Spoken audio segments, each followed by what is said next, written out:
بہترین نبی پاک نے غریبی کو عزت دی۔ حضرت عبد الرحمن ابن عوف کہتے ہیں میرا ایک دن دل کیا تھا کہ یہ دولتیں چلی جائیں میں غریب ہو جاؤں۔ حالانکہ امیروں کا کبھی غریب ہونے کو دل میرا کیا تھا کہ کس طرح فرمانے لگے ایک غریب صحابی حضرت سعد انصاری نبی کریم کی بارگاہ میں ملنے کے لیے آئے۔ انہوں نے جب نبی پاک کے سامنے ہاتھ کیے نا ملانے کے لیے قربان جائیں، انہوں نے ہاتھ پیچھے کرنا چاہا پر میرے نبی نے ان کا ہاتھ تھام لیا، حضور نے زور سے پکڑ لیا۔ انہوں نے ایک دفعہ چاہا، پھر اصل میں آپ سمجھے نہیں نا میں کیا کہہ گیا ہوں، یعنی حضور نے ہاتھ تھام لیا، یعنی نبی کریم نے ان کا اپنے دست مبارک سے ہاتھ پکڑ لیا۔ صحابی خاموش ہو گئے، حضور نے پھر ان کا ہاتھ کھولا، فرمایا یہ کیا ہے؟ وہ رو پڑے، عرض کرنے لگے حضور بچے زیادہ ہیں، مزدور آدمی ہوں، پھاوڑے کے ساتھ کدال کے ساتھ کئی کے ساتھ کام کرتے ہیں۔ یا رسول اللہ یہ نا چھالے پڑ گئے میرے ہاتھوں پہ۔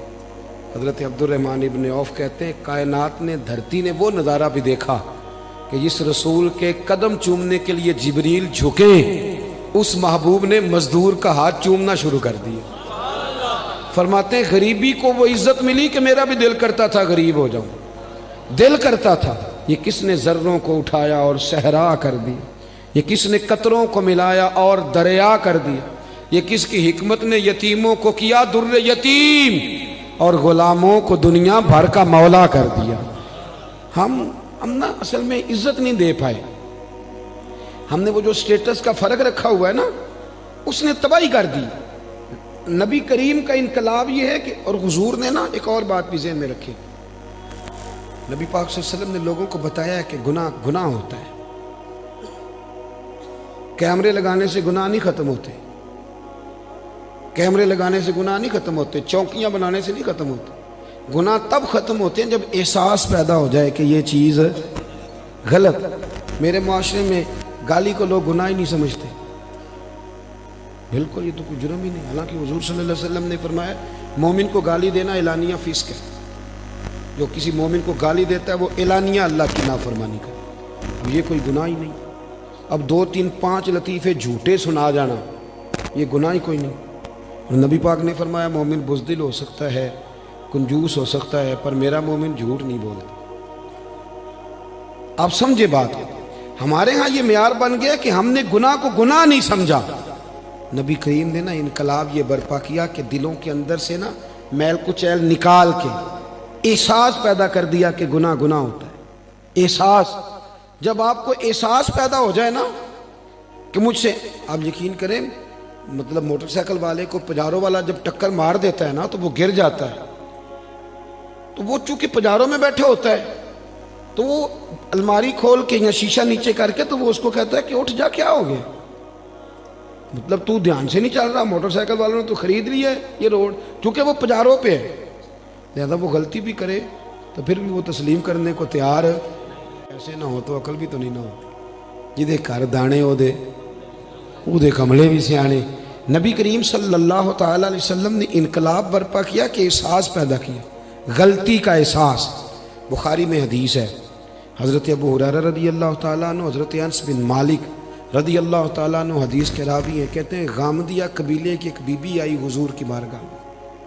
یہ لوگ گناہ کرتے تھے، بدکاری کرتے تھے، بلکہ معاذ اللہ عرب میں یہ رواج تھا کہ اگر کسی کے ہاں بیٹا پیدا نہیں ہوتا تھا تو معاذ اللہ ثم معاذ اللہ وہ کسی اور مرد کے ہاں بھیج دیتے تھے، وہ تو اس کو عیب ہی نہیں جانتے تھے۔ آج بھی آپ یورپ میں کوئی اس کو عیب سمجھا جاتا ہے؟ ہمارے حکمران ہمیں مثالیں دیتے ہیں، ہم جی اس طرح کا بنا دیں گے، میں نے کہا رہنے دو، ہم نے اس طرح کا بن کے کیا کرنا ہے۔ اللہ کا فضل ہے، میرے ملک میں آج بھی بہت ساری شرم و حیا ہے، بہت سارا کرم ہے اللہ کا، وہاں تو حد بندہ ہی کوئی نہیں، کس طرف آپ جا رہے ہیں۔ قبیلہ غامدیہ کی عورت آئی تو حضرت ابو ہریرہ کہتے ہیں وہ رو پڑی، اور اس طرح روئی کہ جیسے بڑی تکلیف میں۔ حضور نے فرمایا کیا ہوا؟ یا رسول اللہ بھول گئی تھی، غلطی کر بیٹھی، مجھ سے زنا ہو گیا۔ حضور صلی اللہ، اب دیکھیں ذرا، یہاں مجرم کو مار مار کے منواتے وہ مانتا نہیں، کیونکہ وہ پاک ہو کے دنیا سے جانا نہیں نہ چاہتا۔ حضور صلی اللہ علیہ وسلم نے نہیں منوایا، وہ خود کہہ رہی ہے، تو محبوب فرمانے لگے تو کیسے ثابت کرے گی کہ تو نے زنا کیا ہے، یعنی مجرم کو ثابت کرنا پڑ گا۔ تو عرض کرنے لگی حضور میرے پیٹ میں ناجائز بچہ ہے، حضور نے فرمایا واپس جا کہ بچہ پیدا ہو جائے تو پھر آنا، گویا غلطی تیری ہے، تیرے بچے کی تو نہیں ہے۔ 8-9 ماہ کے بعد دوبارہ آئی تو پھول سا بیٹا گود میں، حالانکہ کہنے لگی کوئی 2 سپاہی نہیں حضور نے بھیجے کہ دھیان رکھنا بھاگ نہ جائے۔ حضور کی نورانیت کا کمال یہ ہے کہ احساس پیدا کر دیا کہ گناہ گناہ ہوتا ہے، غلطی غلطی ہوتی، احساس پیدا کیا۔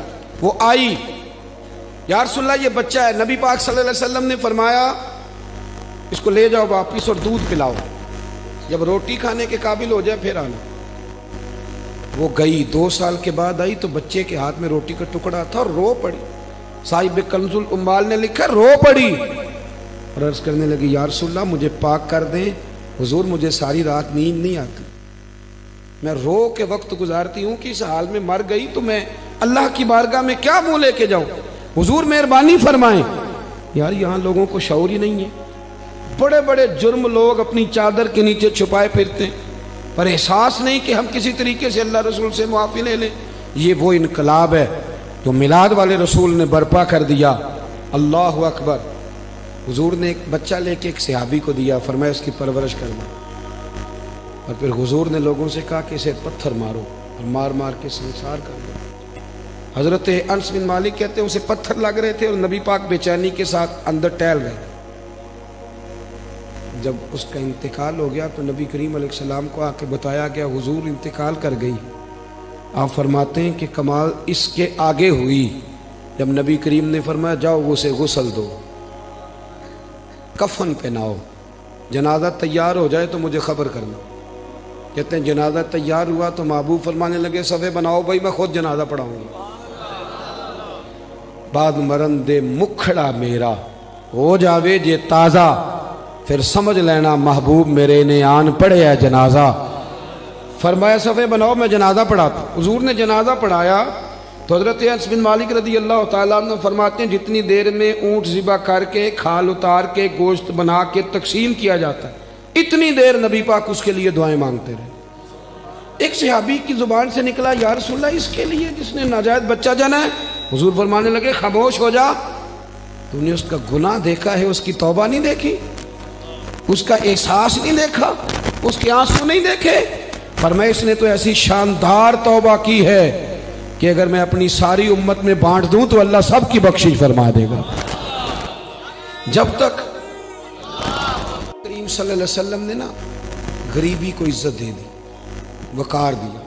دوسرا نبی کریم صلی اللہ علیہ وسلم نے لوگوں کے دلوں میں احساس گناہ پیدا کیا، وہ سمجھ گئے یہ غلطی ہے اور ہمیں توبہ کرنا، سمجھ گئے غلطی ہے۔ ہمارے ہاں جب تک یہ احساس نہیں پیدا ہوتا کہ میں غلطی کر رہا ہوں، بہت سارے لوگ آ کے کہتے پیر صاحب مجھے یاد تو نہیں کبھی کسی کا برا چاہا ہو، یاد تو نہیں کبھی کوئی ایسا کام میں کہ بھی تم تو بڑا ولی اللہ بنا، اتنا بڑا دعویٰ کر گیا کہ تو نے کبھی سوچا بھی نہیں غلطی کا، تو پھر مطلب یہاں آنے کا کیا معنی تھا؟ ہمارے بہت سارے دعوے، میرے سمیت آپ کسی کو چھیڑیں وہ کہے گا ایک دنیا میں بندہ ٹھیک ہے جو میں خود ہوں، اس کے علاوہ کوئی ٹھیک ہے۔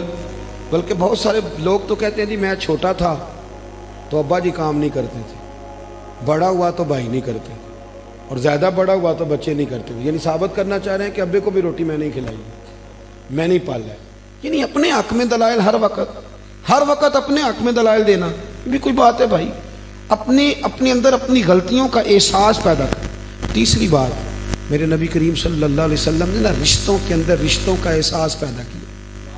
رشتے پہلے بھی تھے پر ان کا احساس، میلاد سے پہلے بھی رشتے تھے پر رشتوں کا احساس موجود۔ حضرت طارق بن عبداللہ رضی اللہ تعالیٰ عنہ فرماتے ہیں کہ میں حضور صلی اللہ علیہ وسلم کے اعلان نبوت سے پہلے ایک دفعہ مکے آیا تھا تو میں نے ایک شخص کو دیکھا ایک بوڑھی عورت کے گلے میں رسی ڈال کے کھینچ کے لے جا رہا ہے۔ میں نے اس سے پوچھا کہ کیوں اس بوڑھی کو تکلیف دے رہے ہو؟ تو کہنے لگا تو ہٹ جا، تو کون ہوتا ہے؟ میں نے کہا یہ کون ہے بوڑھی؟ کہنے لگا میری ماں ہے، گلے میں رسی ڈال کے کھینچ رہی، کہہ رہا بوڑھی ہو گئی ہے کسی کام کی نہیں رہی، منڈی میں بیچنے جا رہا ہوں۔